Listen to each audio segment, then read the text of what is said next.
Among England's 13 colonies in America, the New England colonies, those of Massachusetts, Connecticut, Rhode Island, and New Hampshire, shared a common Puritan heritage.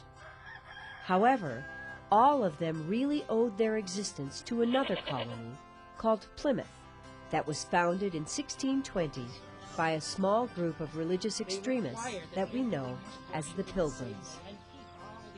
The Plymouth Pilgrims shared most of the beliefs of ordinary Puritans and paved the way for them to settle in large numbers in New England. And that is why the beliefs and ideals of Puritanism came to play such an important role in shaping the unique culture of the United States. Puritanism was a Protestant religion that was started in England in the 1500s. The Puritans got their name because they wanted to purify England's official religion, the Church of England, or Anglican Church, of certain Catholic practices they believed were violating the laws of the Bible. This was because even though the Church of England had broken away from the Catholic Church, the king, as its new head, had decided to keep most of the old Catholic ways of doing things. For example, when Catholic churches in England became Anglican churches, all the old decorations, carvings, and brilliantly colored stained glass in the churches stayed the same, and priests still performed religious ceremonies at an altar. Puritans believed these things were pagan and sinful and wanted their English churches to get rid of them.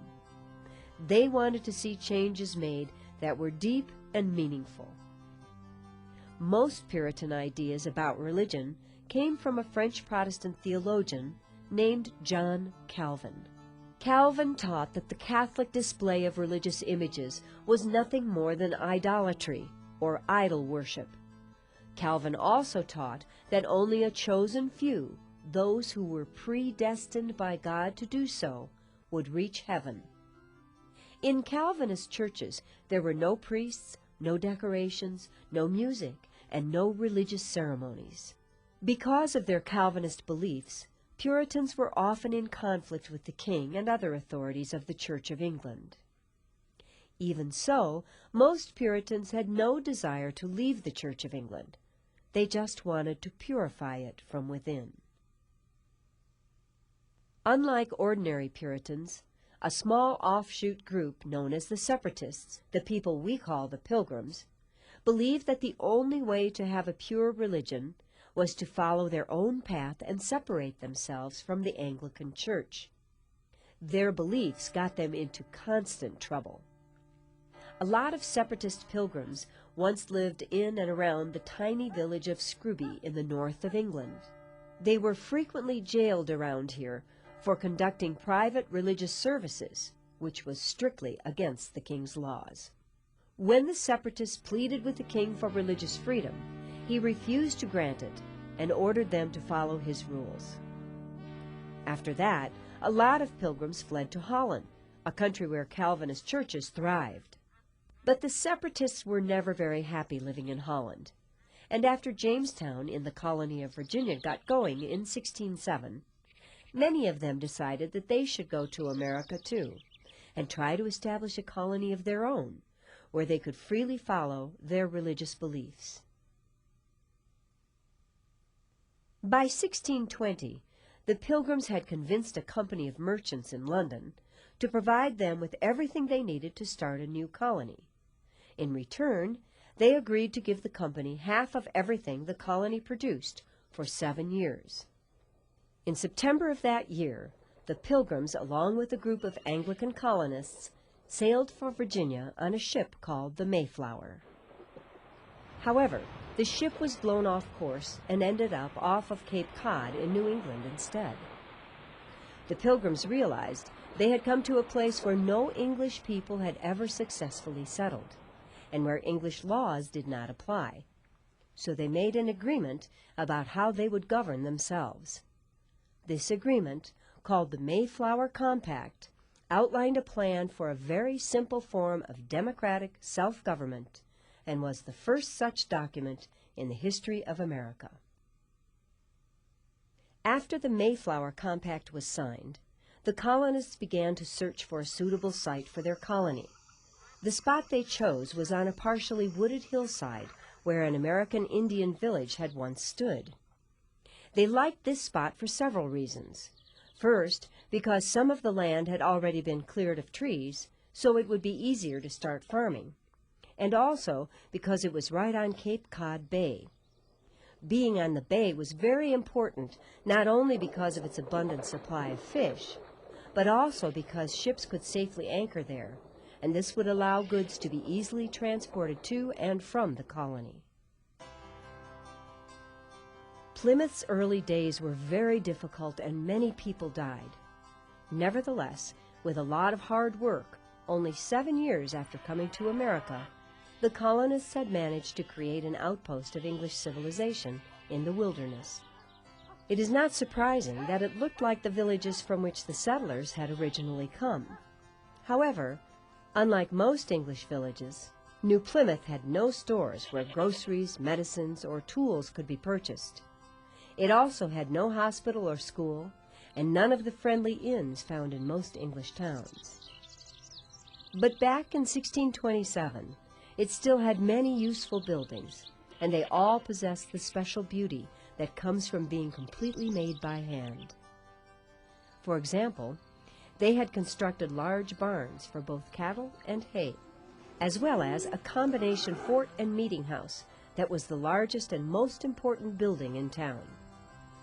It served a dual purpose because upstairs cannons stood ready to guard the town from attack, while downstairs there was a room where religious services and town meetings were held. New Plymouth was totally surrounded by a high wall of heavy logs. The village had a lot of footpaths, but only 2 streets, and people walked wherever they needed to go. In 1627, New Plymouth had over a dozen houses. Each one stood on its own little patch of ground, and each had a garden where vegetables, herbs, and tobacco were grown. By modern standards, the houses of New Plymouth were pretty simple affairs, with their thatched roofs and walls of hand-split boards. Every house was different. For example, the home of the colony's longtime governor, William Bradford, and his wife Alice, looked like this, while down the street, Anthony and Jane Annabel and their 2 daughters lived here in a type of house called a hovel, meaning it was partially below ground. At New Plymouth, the chimneys were almost always smoking because wood was burned for cooking and heating.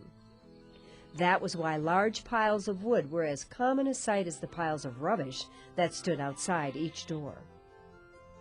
On the inside, the better houses had wooden floors, while the poorer ones had floors that were nothing more than hard-packed dirt. Most houses were just one room, furnished with a big bed where the adults slept, and if they had a baby, a nearby cradle as well. Wealthier colonists often had a few treasured pieces of beautifully carved furniture like these that they had brought with them from Europe. Every house had a table and chairs, which gave people a place where they could sit down to eat their meals or enjoy an evening of conversation. And in most houses, nearby shelves held precious items such as books, plates, and glassware, while on the walls, corn and onions could usually be found drying. As you can see, the colonists really didn't have many possessions, mostly just what they needed to survive and to live the very simplest kind of civilized life. Besides having the comfort and shelter of a good house, getting enough food to eat was even more important. New Plymouth was basically an agricultural community. That was why much of what its 150 people did each day had something to do with farming. The colony's farmland stood outside the walls of the town. Here, grains like rye and barley were raised, but by far their most successful crop was corn, a New World plant that had been unknown to them back in England. American Indians had shown the colonists that the best way to grow corn was to use dead fish. Holes were dug, the fish were thrown in, covered with dirt, and then the seeds were planted on top. That way, when the fish rotted, they fertilized the corn plants and helped them grow. In the fall, when the plants were fully grown, the corn was harvested. Back in the village, the women prepared the ears for drying by braiding them together. After the ears had completely dried, the kernels of grain were removed. Then they were stored and could be ground into cornmeal whenever needed to make things like bread or porridge. The corn crops at New Plymouth were so good sometimes that extra corn was traded to the native people for valuable furs. These furs were shipped back to England and used to pay off the colony's debts. By 1627, the raising of cattle had also become a very important way of making a living, because cattle could be easily sold to new colonists from England for high prices. Getting enough food for the animals was a lot of work, since to make hay, acres of grass had to be slowly cut by hand, raked up, collected, and then prepared for drying. The dried hay was stored for the winter in the Dutch barn, whose roof could be raised higher and higher as more hay was added. It took a good supply of hay, not just for the cattle, but also for the colony's goats, which were valuable as milk producers. Hay was also fed to the colony's sheep, that were important for their wool, from which cloth was made. The colony's pigs ate mostly scraps and acorns, and didn't need hay. Even so, each autumn many of them were butchered, and their meat salted for winter use. As we have just seen, the Plymouth colonists were able to raise most of what they needed, but it was still not enough. That was why they also hunted wild game and collected shellfish and other creatures that lived in the bay, so they always would have enough to eat. Besides providing food, there were lots of other tasks that needed to be done each day to keep the colony running smoothly. Ordinary things, such as preparing a supply of fuel for the blacksmith shop, making lumber for new houses, digging post holes for fences, or drying reeds for thatching. Having to do these jobs kept the people of New Plymouth very busy 6 days a week. But Sunday was the exception, for on that day it was forbidden to work, and everyone headed off to the meeting house to attend religious services. And so on that one special day that was given over to worship, the entire village shut down and became an unusually peaceful place.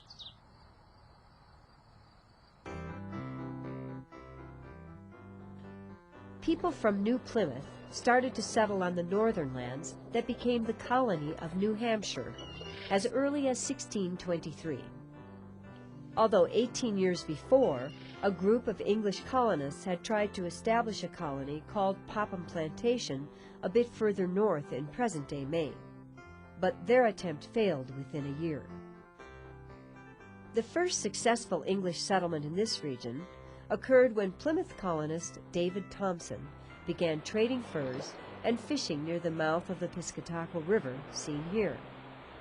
A few years later, the English government handed over a huge tract of land that included this area to two men, Ferdinando Gorges and John Mason. Soon the pair divided the land in half. The land to the north of the Piscataqua River, that is today Maine, went to Gorges. Mason got all the land to the south and named it New Hampshire. New Hampshire's first town, called Strawberry Bank, grew up along the river a few miles inland from the first English settlement.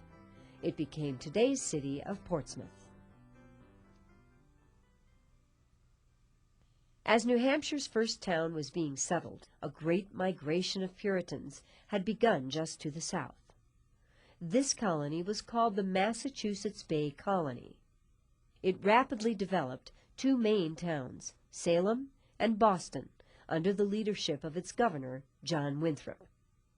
During the 1630s, thousands of Puritan colonists came to Massachusetts, hoping to find religious freedom, to escape economic hardships in England, and to build a model community for the entire world to see. By 1640, While the Plymouth colony had grown to a population of 2,500 people, 20,000 lived in the Puritan Massachusetts Bay Colony. Plymouth eventually was so overshadowed by its much larger neighbor that it joined up with it. By then, the Massachusetts Bay Colony even controlled the lands of Maine. In Massachusetts, the congregational churches of the Puritans were supported by public taxes. In other words, there was no separation of church and state. Strict Puritan ministers watched over people's lives very closely, and if anyone did anything considered sinful, the ministers served as judges as well.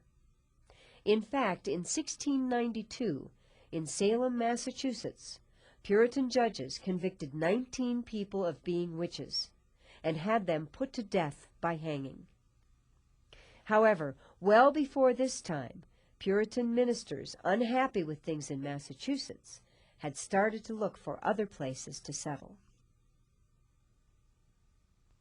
The colony of Rhode Island was founded in 1636 by a Puritan minister named Roger Williams, who had fled from Salem, Massachusetts, to avoid being sent back to England. Williams' views had gotten him into trouble with church authorities. Like the Pilgrims at Plymouth, he became a separatist, but he also believed that people should have complete freedom to choose what religion they wanted to follow, and that churches should be kept separate from government. Roger Williams didn't think that the King of England had any right to grant colonial charters to lands that belonged to American Indians.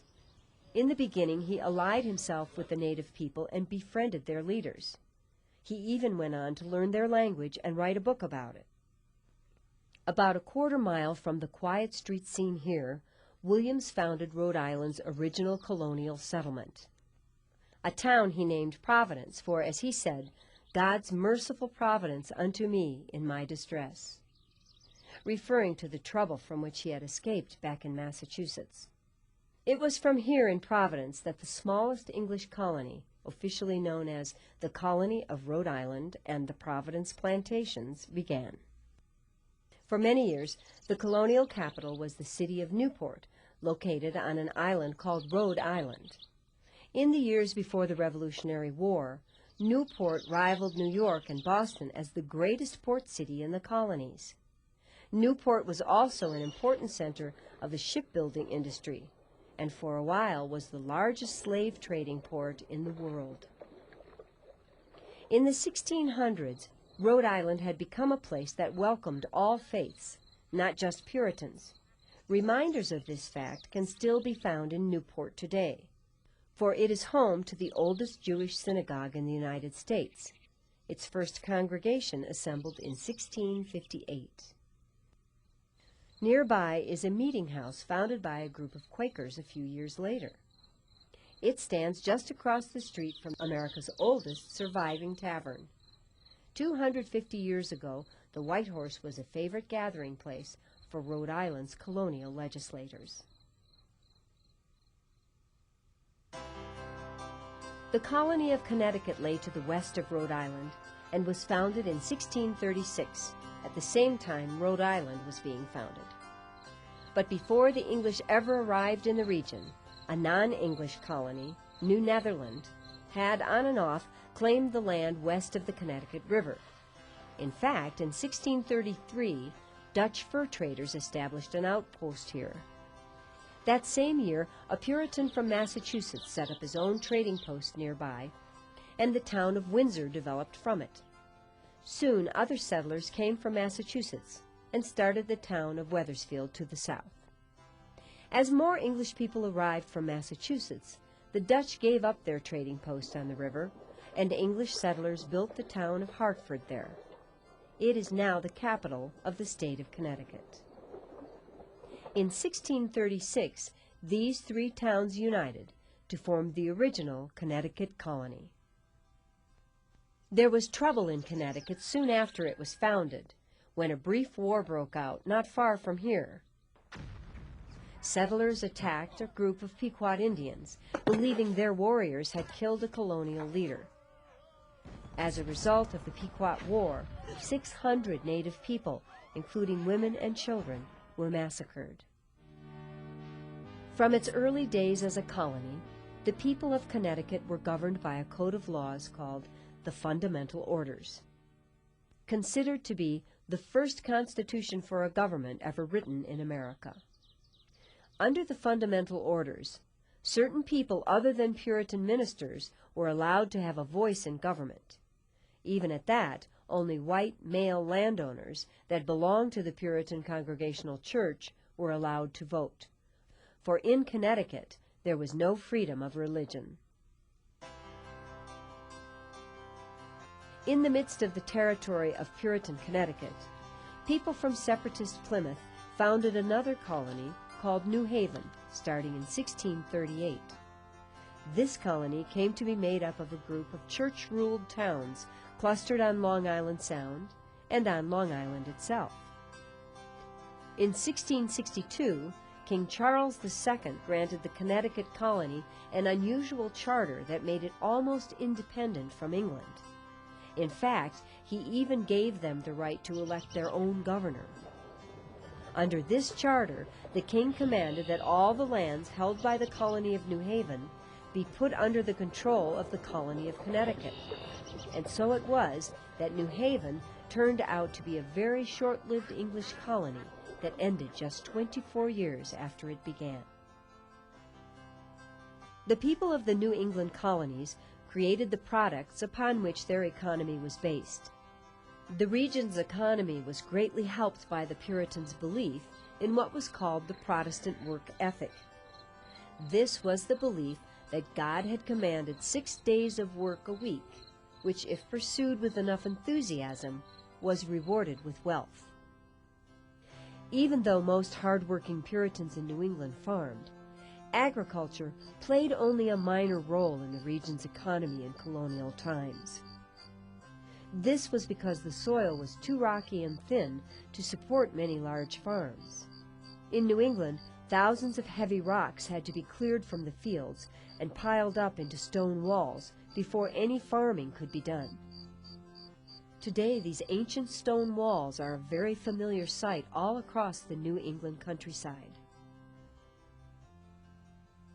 Clearing fields for farming also involved removing trees. This produced logs that in turn were converted into lumber that was often exported to England, where it was in short supply because the forests had been seriously depleted. Some wood was also used to produce the millions of barrels that were used in colonial times for shipping just about everything. In New England, fishing and whaling were mainstays of the region's economy, and countless barrels both of whale oil and preserved fish were shipped from its ports. There were even a few factories in the New England colonies where manufactured goods were produced. Here at the Saugus Iron Works, just outside of Boston, Puritans started the first successful iron-making factory way back in 1646. It used water power as a source of energy to run the equipment, such as lifting this huge hammer used to pound the iron into special shapes, and the bellows that kept the fires burning hot. Some of the iron made here was sent back to England, but most was used in colonial blacksmith shops, where it was turned into nails and tools. Iron products were sometimes used in shipbuilding. That was another big industry in New England. In colonial times, large numbers of ships manufactured in New England plied the transatlantic trade routes and created a prosperous regional shipping trade.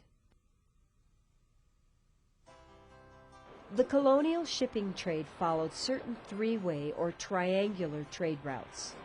In the case of the first route, ships left the American colonies carrying manufactured goods, such as tools or rum, and sailed to the west coast of Africa. In Africa, they were profitably traded for slaves, gold, and pepper. The slaves and other African trade goods were then shipped to the West Indies, where they were traded for molasses and sugar. The trade ships then carried these goods and the remaining slaves to the American colonies, where they were sold for a profit. The second triangular trade route began when ships from the American colonies sailed to the West Indies carrying food products and lumber. In the West Indies, these goods were traded for fruit, sugar, and molasses. The West Indies goods were then shipped to England, where they were traded for manufactured goods. Then the English manufactured goods were carried to the American colonies and sold for a profit. The third triangular trade route began when ships from the American colonies carrying lumber, preserved fish, meat, and grain sailed to southern Europe. In southern Europe, these American products were traded for fruit and wine. These southern European products were transported to England. In England, they were traded for manufactured goods. Once again, English manufactured goods were brought to the American colonies and sold for a profit. Using these trade routes, American traders did quite well for themselves. However, British economic policies called mercantilism, designed to protect English industries from competition, resulted in interference with the colonial shipping trade.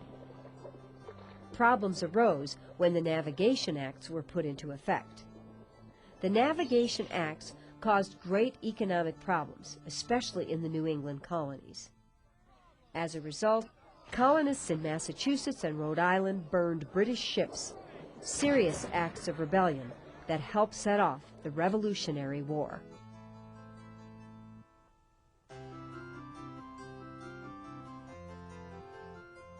True or false? Puritans admired the teachings of Calvinism.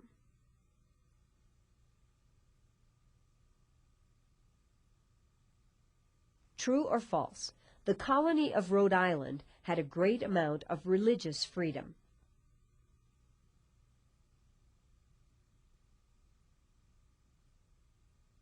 True or false? The Pilgrims of Plymouth were separatists.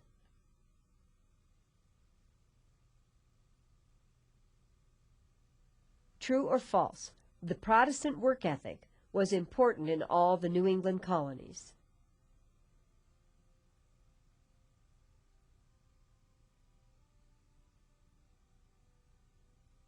True or false?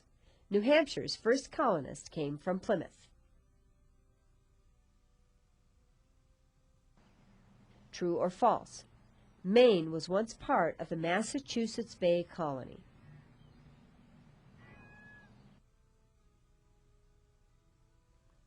True or false? Roger Williams founded the colony of Connecticut.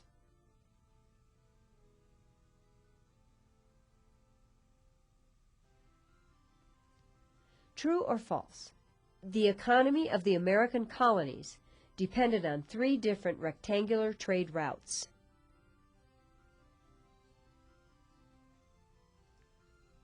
True or false? Mercantilism was a protective British trade policy.